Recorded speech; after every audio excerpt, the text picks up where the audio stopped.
Today 24 news सत्य परिस्थितीचा सविस्तर आढावा। चोपडा शहरातील गुरुकुल नगर परिसरात लोखंडी विद्युत पोलमध्ये विद्युत प्रवाह उतरल्याने एका गायीचा जागीच मृत्यू झाल्याची अत्यंत दुर्दैवी घटना घडली आहे। या घटनेमुळे परिसरात हळहळ व्यक्त होत असून महावितरणाच्या कथित निष्काळजीपणाविरोधात नागरिकांनी तीव्र संताप व्यक्त केला आहे।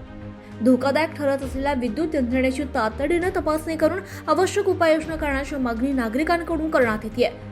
मिळालेल्या माहितीनुसार गुरुकुल नगर येथील पाण्याच्या टाकीजवळ रस्त्याच्या मधोमध उभारलेल्या लोखंडी विद्युत पोलमध्ये विद्युत प्रवाह उतरला होता। याच दरम्यान परिसरातील रहिवासी सुनील नामदेव पाटील यांच्या मालकीची गाय त्या पोलच्या संपर्कात आली। जोरदार विद्युत धक्का बसल्यानं गायीचा जागीच मृत्यू झाला। घटनेची माहिती मिळताच परिसरातील नागरिकांनी घटनास्थळी मोठी गर्दी केली। गायीच्या मृत्यूमुळे मालक सुनील पाटील आणि त्यांच्या पत्नीला मोठा मानसिक धक्का बसला। त्यांच्या आक्रोशाने उपस्थितांचं मन सुद्धा हेलावून गेलं। संतप्त नागरिकांनी या दुर्घटनेसाठी महावितरणाच्या कथित निष्काळजीपणाला जबाबदार धरत संबंधित भागातील विद्युत यंत्रणेची नियमित देखभाल होत नसल्याचा आरोप केलाय। धोकादायक अवस्थेतील लोखंडी पोल तातडीने हटवण्याची तसंच संपूर्ण परिसरातील विद्युत पोल, तारा आणि इतर यंत्रणांची सखोल तपासणी करण्याची मागणी यावेळी करण्यात आली आहे। घटनेची माहिती मिळताच महावितरणाचे अधिकारी तुषार काबगते यांनी घटनास्थळी भेट देऊन पाहणी केली। मात्र दुर्घटनेनंतर सुमारे 3 तासांनी अधिकारी घटनास्थळी पोहोचल्यानं नागरिकांनी नाराजी व्यक्त केली आहे। अधिकाऱ्यांनी मृत गायीचा पंचनामा करून नुकसानीचा अहवाल वरिष्ठ कार्यालयाकडे पाठवण्यात येणार असल्याची माहिती दिली।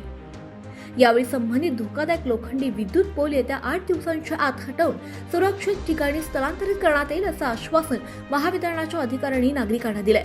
तसंच या घटनेबाबत आवश्यक ती प्रशासकीय कार्यवाही केली जाईल असंही स्पष्ट करण्यात आलंय।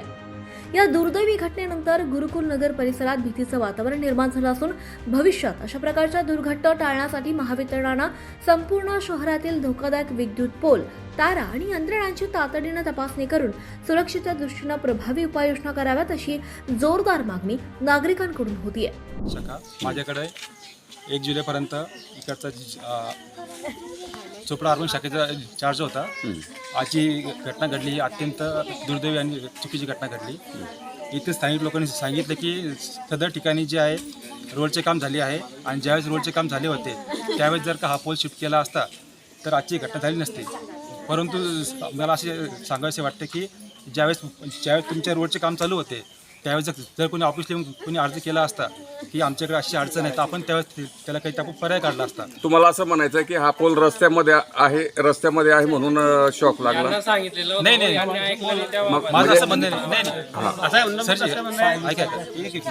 नाही। नेमका तसं सर म्हणजे गोष्ट अशी होती, काही वेळापूर्वी आमच्याकडे यांनी साहेबांनी कॉल केला होता साहेबांना की आमच्याकडे अशी घटना घडली, तुम्ही जागेवरती या।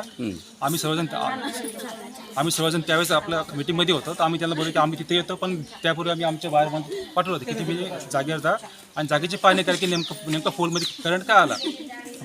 परंतु लोकांनी असा विरोध केला की जोपर्यंत साहेब इथे येणार नाही, पंचनामा होणार नाही, तोपर्यंत तुम्ही याचे चेक करू नका। तर आता आम्ही याच्या जागेवरती आता याचं पंचनामा करणार आहे आणि पंचनामा केल्यावरती याची कॉपी जी असते ती आमच्या हेड ऑफिसला पाठवणार आहे। बरं, मात्र डॉक्युमेंट लागणार आम्हाला, त्यांचं आधार कार्ड, यांचं काय मालकी जे काय असेल ते तुम्हाला सगळं आम्ही ती लिस्ट देऊन टाकू। एक फक्त अर्ज करून द्या आणि अजून एक गोष्ट की तुमची जर इच्छा असेल की हा पोल शिफ्ट करायचा ती फक्त आम्हाला अर्ज करून द्या। एक हार्डली 10-12 तुमचं काम करतो, फक्त आम्हाला पोलची फक्त तयार करून द्या की अडचण नको, शिफ्ट करून देऊ। आम्ही त्याचं एस्टिमेट तयार करून घेऊ आजच्या आज आणि ते वरती पाठवून देऊ मंजुरी करता। काय होतं माहिती आहे का, म्हणजे आम्ही लोक म्हणजे कोणी असो, साहेब कोणतेपासून की बरं का, साहेब असतो ऑफिसला, इथं स्थानिक लेवलला कोणती गोष्ट होती काय होती ही गोष्ट आम्हाला माहीत राहत नाही। आता तसे 0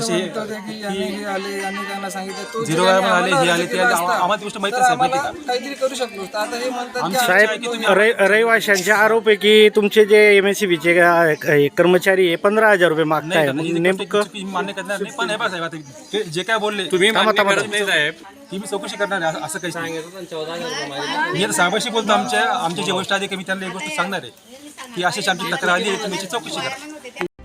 महाराष्ट्र टुडे मराठीसाठी ब्युरो रिपोर्ट यज्ञेश्वर पाटील, चोपडा, जळगाव।